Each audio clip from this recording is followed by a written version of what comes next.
नमस्कार दोस्तों, स्वागत है आपके अपने YouTube चैनल एग्जामवीर में। मैं आपका दोस्त राहुल कुमार आपका इस चैनल पर तहे दिल से स्वागत करता हूं। गाइस, आज हमारा एसएससी सीजीएल टायर 1 के रिजल्ट के ऊपर वीडियो रहने वाला है और इस वीडियो के अंदर मैं आपको सब कुछ थोड़ा सा ओवरव्यू बताऊंगा कि इस बार कितना कंपटीशन है, प्रत्येक सीट के लिए आपको कितने बच्चों में फाइट करनी है। अगर हम देखो, रिजल्ट आपका कल 9 तारीख के अंदर डिक्लेयर हो गया है। अब देखो, एसएससी के अंदर हमेशा एसएससी अब तक 20 गुना बच्चे पास करती थी। जैसे अगर पिछले साल की बात करी जाए तो पिछले सालों में चाहे कितनी भी वैकेंसी निकल जाए, 8,000 वैकेंसी निकलती है या 7,000 वैकेंसी निकलती है, तो हमेशा 1,60,000 8,000 वैकेंसी के लिए, देखो 8,000 वैकेंसी के लिए या 10,000 वैकेंसी के लिए, 8 से लेकर 10,000 वैकेंसी के लिए 1,50,000 प्लस या फिर 1,60,000 बच्चे पास करती थी एसएससी। अगर यहाँ हम कैंडिडेट देखते हैं तो कैंडिडेट बैठते हैं यहाँ पर 20 गुना। अगर मैं 1,60,000 भी देखता हूं तो 16 से मतलब 20 गुना, 15 से 16 से 20 गुना, 1620 टाइम्स पास करती थी अब तक एसएससी। लेकिन इस बार एसएससी ने पहले ही बोल दिया था कि हम बहुत इतने बच्चे पास नहीं करेंगे, हम सिर्फ उतने ही बच्चे पास करेंगे जिनका एग्जाम हम एक शिफ्ट में करवा सके। लेकिन एक शिफ्ट में तो पेपर अब भी नहीं है। अब एसएससी ने अपने पास ऑफ कैंडिडेट को घटाया है। जहां वो पहले 15 से 20 गुना, कम से कम 20 गुना पास करती थी, लेकिन इस बार उसने सिर्फ 10 गुना बच्चे पास किए हैं। 10 गुना बच्चे पास किए। अगर 10 गुना बच्चे और पास कर देती तो जो अब 3,60,000 बच्चे पास हुए हैं, तो यही बच्चे कम से कम 5 लाख के समथिंग में जाते, 5 लाख से भी ऊपर जाते।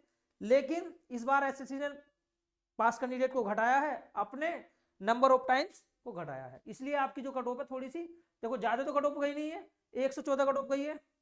मैंने अपनी वीडियो के अंदर बताया था कि 100 जनरल की कट ऑफ हर हाल में 110 से ऊपर नहीं जाएगी। अब देखो 10 गुना पास हुआ है तो इसलिए 4 नंबर कट ऑफ बढ़ गई आपकी। अगर यही ज्यादा गुना पास होते, 15 गुना पास होते, तो आपकी कट ऑफ 110 से भी नीचे रहती। अब एससी की कट ऑफ हमने बताई थी 90 से ऊपर नहीं जाएगी। अब देखो 89 गई हुई है। बाकी देखो बच्चों, कट ऑफ तो आपकी आई गई है, देख सकते हैं एक बार। देखो एससी की जो कट ऑफ है वो नॉर्मल है, ये टायर थर्ड है, लिस्ट थर्ड है। लिस्ट थर्ड किसके लिए होती है भाई? एक लिस्ट फर्स्ट है। देखो लिस्ट फर्स्ट के बारे में AA के लिए होती है, जो कि 4800 ग्रेड पे की पोस्ट है। एक होती है जेएसओ, जूनियर स्टैटिकल ऑफिसर, जो कि जिसके लिए अलग से पेपर देना होता है हमें, जैसे स्टेटिक्स वाला। अब अगर हम इन दोनों पेपर को नहीं देना चाहते, बाकी सारी की सारी पोस्टें लिस्ट थर्ड में आती है, चाहे वो इनकम टैक्स हो, एमईए हो, डिविजनल अकाउंट हो, चाहे कोई सी भी पोस्ट हो, टीए की पोस्ट हो, सारी की सारी पोस्टें इसमें आती हैं। तो सारी की सारी पोस्टें गाइस इसमें आती हैं, सारी की सारी पोस्टें इसमें आती हैं बच्ची कुची। अब देखो अगर मैं बात करता हूं एससी में, देखो एससी की जो कट ऑफ हुई है 89 गई हुई है। यहाँ कैंडिडेट कितने हैं भाई? कैंडिडेट है 70,739, 70,739 है। अब एसटी की जो कट ऑफ है वो 77 है। यहाँ कैंडिडेट कितने हैं? 35,769। ओबीसी की देखो 114 है। अब ओबीसी वाले बच्चे और यूआर वाली बच्चों की कट ऑफ बिल्कुल बराबर है। ओबीसी के सारे बच्चे यूआर में कंसीडर किए गए हैं। जितने भी ओबीसी के बच्चे हैं वो सब यूआर में फाइट है इस बार प्री के कट ऑफ में। अब देखो ईडब्ल्यूएस की कट ऑफ, ईडब्ल्यूएस की थोड़ी कम है, 102.35 है। ईएसएम 40 है।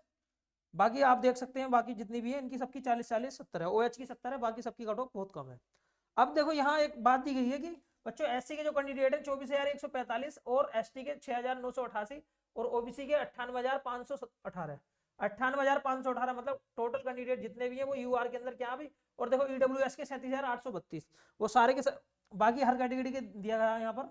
इन्होंने बोला गया qualifying at the UR cut off of this stage have been shown under their respective category. जितने भी कैंडिडेट है यहाँ पर साफ साफ मेंशन किया गया है कि इन बच्चों ने यूआर कैटेगरी के अंदर टायर फर्स्ट क्वालिफाई किया है। अब आगे देख लेते हैं भाई। देखो अगर बच्चों एससी की कट ऑफ की बात करी जाए तो एससी की जो कट ऑफ है वो ज्यादा नहीं घटी है, क्योंकि पिछले साल कितनी थी? 94 थी। और इस बार कितनी है भाई? इस बार 89 है, 4-5 नंबर घटी है। लेकिन वहीं अगर ओबीसी की और जनरल की कट ऑफ की बात करी जाए तो ओबीसी की जो कट ऑफ है वो 115-116 रहती है। लेकिन इस बार ओबीसी की कट ऑफ में कमी नहीं हुई है, ओबीसी की कट ऑफ बिल्कुल जनरल के बराबर है। और जनरल की कट ऑफ हमेशा 125, 126, 130 रहती थी। अब जनरल की कट ऑफ भी थोड़ा सा रिडक्शन हुआ है, लेकिन ओबीसी के अंदर और जनरल के अंदर जो कट ऑफ देखी गई है वो बिल्कुल बराबर देखी गई है इस बार। अब नंबर ऑफ वैकेंसी जितनी है, अगर जितना एसएससी पास करते आया था, अगर उतने बच्चे क्वालिफाई करता तो हो सकता है ये कट ऑफ और डाउन जाती। लेकिन जितने भी बच्चों का प्री क्वालिफाई हुआ है उन सबके पास एक सुनहरा अवसर है एक यहां से नौकरी लेने का, क्योंकि मेरे दोस्तों इतनी वैकेंसी सहज में आने वाली नहीं है। काफी समय के बाद में 37,000 वैकेंसी आई है एसएससी के इतिहास में। अब अगर मैं कई साल की वैकेंसी भी देखता हूं तो 2020 की देख लो, 21 की देख लो, 19 की देख लो, तो कई साल की मर्ज करने के बाद भी अगर हम वैकेंसी देखते हैं तो इतनी नहीं बैठेंगी जितनी इस साल है। अब देखो इस बार कंपटीशन कितना है, कंपटीशन के बारे में भी चर्चा कर लेते हैं। सारा का सारा कंपटीशन है कितना आपका। देखो अगर मैं कंपटीशन की बात करता हूं, भी कंपटीशन कितना है एक सीट पर, अगर कंपटीशन की बात करते हैं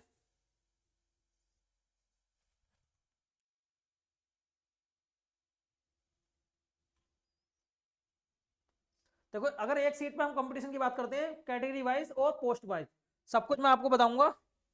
तो यहाँ कितना कंपटीशन है भाई एक सीट पे।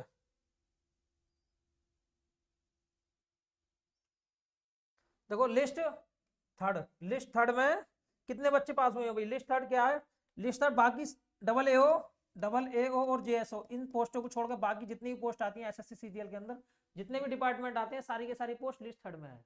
चाहे वो 2400 ग्रेड पे की नौकरी हो, 2800 ग्रेड पे की नौकरी हो, 4200 ग्रेड पे की नौकरी हो, 4600 ग्रेड पे की नौकरी हो, सारी की सारी बच्चे लिस्ट थर्ड के अंदर आते हैं। ठीक है भाई। अगर किसी को इनकम टैक्स इंस्पेक्टर बनना है, एक्साइज इंस्पेक्टर बनना है, एमईए में जाना है, तो अगर उसका लिस्ट थर्ड के अंदर भी नाम है तो उसे कोई घबराने की वाली बात नहीं है। भाई हमारा फर्स्ट लिस्ट में नाम क्यों नहीं आया, हमारा सेकंड लिस्ट में नाम क्यों नहीं आया। अगर आपने फर्स्ट लिस्ट, जरूरी नहीं है कि आपके नंबर होने के बावजूद भी आपका फर्स्ट लिस्ट में आएगा। अगर आपने फॉर्म अप्लाई करते वक्त आपने टिक किया होगा तभी आएगा। जैसे जीएसओ अगर आप चूज करते हैं, ऑप्शन टिक करते हैं तभी आएगा। ऐसा नहीं है कि अपने आप आ जाएगा, ऑटोमेटिक नहीं आता मेरे भाई। आपको फॉर्म पे अप्लाई करते वक्त टिक करना पड़ता है कि मुझे जेएसओ के लिए भी देना है और मुझे डबल के लिए भी देना है। कुछ बच्चे ऐसे भी होंगे हमारे दोस्तों जिनके नंबर काफी ज्यादा होंगे लेकिन उनका जेएसओ वाली लिस्ट में और डबल वाली लिस्ट में नाम नहीं आया होगा। लेकिन यहाँ देखो एक 3,60,000 बच्चे वही क्वालिफाइंग है। अब वैकेंसी की बात करी जाए तो 37,000 वैकेंसी है। अगर मैं 37,000 वैकेंसी में देखो डबल की बात करते हैं तो डबल में क्या है, देखो डबल में इस बार डबल में आपकी 25,000 बच्चे पास है, 25,000 के ऊपर बच्चे पास है, लेकिन वैकेंसी कितनी है भाई, वैकेंसी आपकी मतलब 1100 के समथिंग में। तो यहाँ पर एक सीट पर 14 बच्चों का फाइट है, यहाँ एक सीट पर 14 बच्चों का फाइट है। मतलब एक नौकरी लेने के लिए आपको 14 बच्चों को फाइट करना है, 14 बच्चों से आगे निकलना है, तब जाकर आप डबल के अंदर सीट ले सकते हैं। अब जेएसओ की तो कहनी बेकार है, वहां पर नंबर ऑफ कैंडिडेट बहुत ज्यादा है और सीट मात्र 38-39 है। अब 38-39 सिर्फ उन्हीं बच्चों का हो पाएगा जो बच्चे टॉपर होंगे, उसी पोस्ट के लिए जो टॉपर होंगे और जो उसे पसंद करना चाहेंगे, फाइनल मेरिट में जो अपना पोस्ट प्रेफरेंस रखते हैं। तो ठीक है। अब देखो बच्चों जो मेन लिस्ट है वो है आपकी लिस्ट थर्ड, इसमें 3,60,000 बच्चे हैं। अब देखो यहाँ अगर मैं वैकेंसी की बात करता हूँ तो यहाँ जो वैकेंसी बचेंगी आपकी, यहाँ से मैं 1100 वैकेंसी घटा लूंगा। अब यहाँ वैकेंसी बचेंगी आपकी 35,000 से ऊपर, 35,000 प्लस वैकेंसी बचेंगी। अगर यहाँ हम कंपटीशन की बात करते हैं तो एक सीट पर 10 बच्चों के अंदर फाइट है, एक सीट पर 10 बच्चों के अंदर घमासान होने वाला, यहाँ युद्ध है, युद्ध घटा नहीं है। अगर नंबर ऑफ कैंडिडेट इस बार कम है तो ये मत समझ लेना कि इस बार नौकरी लेना आसान है। हाँ आसान है, अगर आपकी तैयारी ठीक ठाक है तब तो आसान है, अगर आपकी टाइपिंग भी ठीक है तब भी आसान है, अगर आपका प्रत्येक पोर्शन ठीक है तब भी आसान है। लेकिन अगर आप बिल्कुल न्यूली स्टूडेंट हैं तब आपके लिए बहुत टेढ़ी खीर है। जिन बच्चों का प्री ऐसे ही पास हो गया है, तैयारी नहीं थी, पहली बार में पास हो गया और उन्हें इतना टाइम तो मेंस में नहीं मिला है, लेकिन मेरे भाई आप घबराना मत, अपना मन मत छोड़ना, क्योंकि ऐसा जरूरी नहीं है भाई सभी के लिए ये कंडीशन है। सिर्फ हो सकता है जो पुराने चावल हैं जो पहले से सिलेक्ट है कहीं ना कहीं और अपनी पोस्ट सुधारने के लिए पेपर देंगे, उन्हें छोड़कर बाकी सब एक जैसे हैं आप जैसे। आप ऐसा समझिए भाई मेरी तैयारी बहुत है और मैं डेली वेज 20 दिन के अंदर बहुत कुछ कर सकता हूँ। डेली वेज अगर पॉजिटिविटी आपके अंदर रहेगी तो आप 100%, अगर मेरे भाई फाइनल सिलेक्शन ना भी होए तो बिल्कुल अंत तक लड़ोगे, अंत तक लड़ोगे और हो सकता है फाइनल में थोड़े बहुत नंबरों से, 1-2 नंबर से बाहर हो या फिर अंदर हो। लेकिन हमें प्रयास तो करना, अब 20 दिन है तो सबके लिए, ऐसा नहीं है कि हमारे लिए या तुम्हारे लिए किसी खास स्पेशल बच्चे के लिए। ठीक है, तो आप डेली वेज मॉक देते रहो। अब देखो मॉक की मैं बात कर लेता हूँ, मॉक आपको कहां से देना। मॉक की अगर मैं बात करता हूँ, देखो मैंने डब्ल्यू के लिए बताया 4800 ग्रेड पे की पोस्ट होती है, 1462 वैकेंसी है। अब 25,701 बच्चे हैं इसके लिए। अब देखो जेएसओ के लिए ओनली 38 वैकेंसी है, 1149 बच्चे हैं। ये 4200 ग्रेड पे की जॉब होती है, बाकी 2400 से लेकर 4600, 35,909 वैकेंसी, मतलब 36,000 के समथिंग में वैकेंसी है। एक सीट पर 10 बच्चों का घमासान है।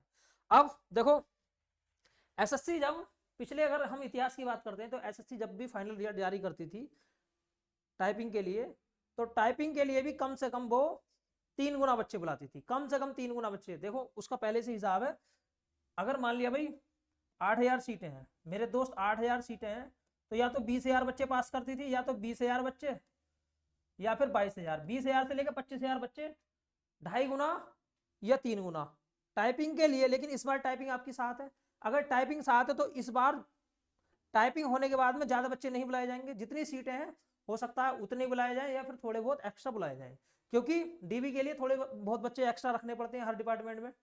अब देखो यहाँ बच्चों जो कंपटीशन है आपका, वो कंपटीशन सिर्फ एक 1/10 का है, 1/10 का है, एक सीट पर 10 बच्चों का घमासान। अब यहाँ पर आपको टाइपिंग भी करनी है, टाइपिंग डेली वेज करनी है। देखो टाइपिंग एसएससी सीजीएल की टाइपिंग कोई हार्ड तो होती नहीं है, लेकिन इतनी आसान भी नहीं है कि आप मात्र 15 से 20 दिन के अंदर इसे निकाल दें। कम से कम एटलीस्ट जो नए बच्चे होते हैं उनके लिए 1 से 1.5 महीना लग जाता है। लेकिन जो बच्चे, जिन लोगों ने पहले से टाइपिंग कर रखी है, वो अपनी टाइपिंग को 15 से 20 दिन के अंदर सुधार सकते हैं, बिल्कुल सुधार सकते हैं। उन्हें डेली वेज 1 घंटा पौन घंटा इतना देना पड़ेगा। डेली वेज अगर आप इतना देते हो और इससे ज्यादा देते हो भाई, जब आपकी रिटन की तैयारी अच्छी है तो आप ज्यादा भी दे सकते हैं। अगर लगता है आपको रिटन भी मेरा कमजोर है और थोड़ा सा मुझे टाइपिंग में भी मेरा हाथ खींच में है, तो आप डेली वेज 1 घंटा इधर दीजिए, बाकी रिटन में दीजिए। अब मैं थोड़ा सा बता देता हूँ मॉक के बारे में। देखो भाई मॉक के बारे में, मॉक कहाँ से करना है, अगर मैं अपना सजेशन दूं तो मॉक आपको टेक्स्ट बुक, देखो टेक्स्ट बुक का मॉक भी सही है, लेकिन यहाँ पर जो ना कुछ मॉक इररिलेवेंट होते हैं, मतलब कुछ मॉक इतने भारी होते हैं जिससे बच्चों का, अगर नए बच्चे वो मॉक देंगे तो उनका जो मनोबल है एकदम डाउन हो जाता है। यार मेरे नंबर तो 200 भी नहीं आ रहे, यार मेरे नंबर 250 भी नहीं आ रहे, यार मेरे नंबर बहुत कम आ रहे हैं, मैं क्या करूं, यार मेरा तो नंबर ही नहीं आएगा। क्योंकि एसएससी सीजीएल के अंदर आपने काफी सारी वीडियो देखेंगे होंगी, भाई इतने नंबर लाने हैं अगर आपको पोस्ट लेनी है तो, और यहाँ मॉक में नंबर नहीं बनने, तो निगेटिविटी मत बैठाना भाई, मॉक कुछ नहीं होता, मॉक इज नथिंग, मॉक सिर्फ आपका टाइम मैनेजमेंट होता है। लेकिन हाँ, आपको मॉक से ये एनालिसिस हो जाएगा कि मुझे किस प्रश्न को छोड़ना है और किस प्रश्न को जल्दी करना है। बाकी मॉक कुछ नहीं है मेरे अनुसार। अगर आपकी तैयारी अच्छी है और अगर मॉक इररिलेवेंट है, बिल्कुल आउट ऑफ है, उसके अंदर भारी भारी प्रश्न दिए हुए हैं, तो देखो सारे के सारे प्रश्न भारी तो नहीं आएंगे, जैसा टेस्ट बनता है अभी हर पेपर के अंदर इजी प्रश्न भी आते हैं, मॉडरेट भी आते हैं और डिफिकल्ट भी आते हैं। तो यहाँ पर सिर्फ आपको मॉक से ये लेना है कि मैं टाइम मैनेजमेंट कैसे करता हूँ। देखो टाइम मैनेजमेंट, मॉक से आपको क्या सीखना है, टाइम मैनेजमेंट। अगर आप टाइम मैनेजमेंट कर लेते हैं, टाइम मैनेजमेंट, और देखो टाइम मैनेजमेंट सिर्फ यहाँ टाइम मैनेजमेंट की अगर हम बात करते हैं तो मैथ और रीजनिंग ये दोनों चीज ऐसी हैं जो आपको एकदम फंसाएंगी मेरे दोस्त। मैथ और रीजनिंग ये आपको फंसा सकती हैं, क्योंकि यहाँ पर 30 क्वेश्चन 30 मिनट, 30 क्वेश्चन 30 मिनट अगर बात करी जाती है तो 180 स्कोर, 180 स्कोर करना है, क्योंकि एक प्रश्न 3 नंबर का है, 60 दिया है, 180 180 नंबर लाना। देखो यहाँ टाइम मैनेजमेंट करना बहुत टेढ़ी खीर है। अगर आपने सब कुछ पढ़ रखा है तो कोई दिक्कत नहीं है, आपने काफी साल का अनुभव है, आप एसएससी के एक तरीके से देखा जाए तो गॉड फादर हुए हैं, काफी समय से पेपर दे रहे हैं, तो आप यहाँ पर टाइम मैनेजमेंट निकाल लोगे। और आपको तजुर्बा भी होता है जो पुराने बच्चे होते हैं, क्योंकि आपकी जो फाइट है यहाँ पर उन बच्चों से है जो ऑलरेडी सिलेक्टेड हैं, जो ऑलरेडी, भाई खूब सारे ऐसे लोग भी होंगे जो अपनी रैंक को सुधार रहे होंगे, जो साउथ में पोस्टेड हो गए वो नॉर्थ इंडिया में आना चाहते हैं या फिर अपनी होम पोस्टिंग पाना चाहते हैं, तो वो लोग भी पेपर देंगे। बाकी कुछ बच्चे ऐसे भी होंगे जिनकी काफी समय से तैयारी है, उनकी तैयारी बहुत अच्छी है। अब देखो मॉक को आपको कभी भी ये नहीं लेना है कि भाई मेरे नंबर कम आए, मॉक से आप ये समझिए कि क्या मैं सारे के सारे प्रश्नों को टाइम पीरियड के अंदर कर पा रहा हूँ, या फिर जैसा 60 प्रश्न है दोनों में मिलाकर, अगर आप लगता है कि भाई मुझे टाइम कम नहीं पड़ रहा, या फिर जो प्रश्न आता नहीं है उसे छोड़िए, जो प्रश्न नहीं आता उस चैप्टर को ढंग से पढ़िए, एक बार ढंग से पढ़िए, अपनी कमी निकालिए, जो चैप्टर आता नहीं है उसे पढ़िए, या फिर जहां आपको लगता है कि मेरा वीक पॉइंट है तो आप उसमें काम कीजिए। जैसे रीजनिंग के अंदर भी, रीजनिंग को कुछ लोग अब तक एसएससी वाले हल्के में लेते थे, लेकिन इस बार रीजनिंग और मैथ का बैटेज बिल्कुल बराबर है। जितना मैथ पढ़ोगे मेरे भाई रीजनिंग पढ़नी पड़ेगी, उतना ना पढ़ोगे तो कम से कम 60% तो पढ़नी पड़ेगी, अगर आपको पूरे में पूरे नंबर लाने हैं तो। बाकी जिन बच्चों की ठीक ठाक है उन्हें कोई दिक्कत भी नहीं है, जो बच्चे हल्के में लेते थे उनके लिए ये मेरा सजेशन है। अब देखो मैंने आपको बता दिया टेक्स्ट बुक, दूसरा है सुपर मॉक।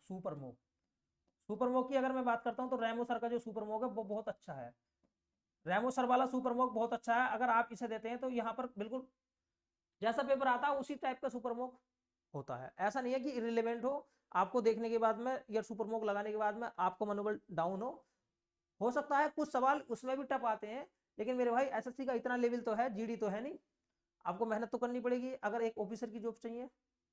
तो मैं अपने अनुसार आपको बताता हूँ टेक्स्ट बुक या फिर सुपर मॉक, और बाकी जो जहां से भी करता है कोई दिक्कत वाली बात नहीं है, लेकिन मेरे अनुसार दोनों अच्छे हैं। ओलेफ गार्ड वाला भी सही है, आपको जो भी अच्छा लगता है, कैरियर वाला भी सही है, भाई देखो जिसे चाहे आप वो कर सकते हैं, लेकिन ये दोनों बहुत अच्छे हैं मेरे अनुसार। सुपर मॉक और टेक्स्ट बुक, और इजिली आसानी से, बहुत सस्ते हैं, आसानी से आप खरीद सकते हैं। और कम से कम अब भी आप कम से कम 20 से 30 मॉक लगा लोगे तो आपको कोई दिक्कत नहीं है। अब देखो इसमें अगर आपके पास में टाइम पीरियड कम है और आपको चीजें बहुत सारी रिवाइज करनी है तो आपको डेली बेस मैथ का और रीजनिंग का मॉक तो जरूर देना है, क्योंकि यहाँ टाइम मैनेजमेंट जो नहीं, आपको इंग्लिश वाले पेपर में बिल्कुल कम नहीं पड़ने वाला। इंग्लिश वाले पेपर में मेरे दोस्त बिल्कुल भी टाइम कम नहीं पड़ने वाला कहीं से कहीं तक भी, क्योंकि यहाँ प्रश्नों की संख्या 70 है, प्रश्नों की संख्या 70 है, जिसमें 25 क्वेश्चन जीके गए, 25 क्वेश्चन जीके गए।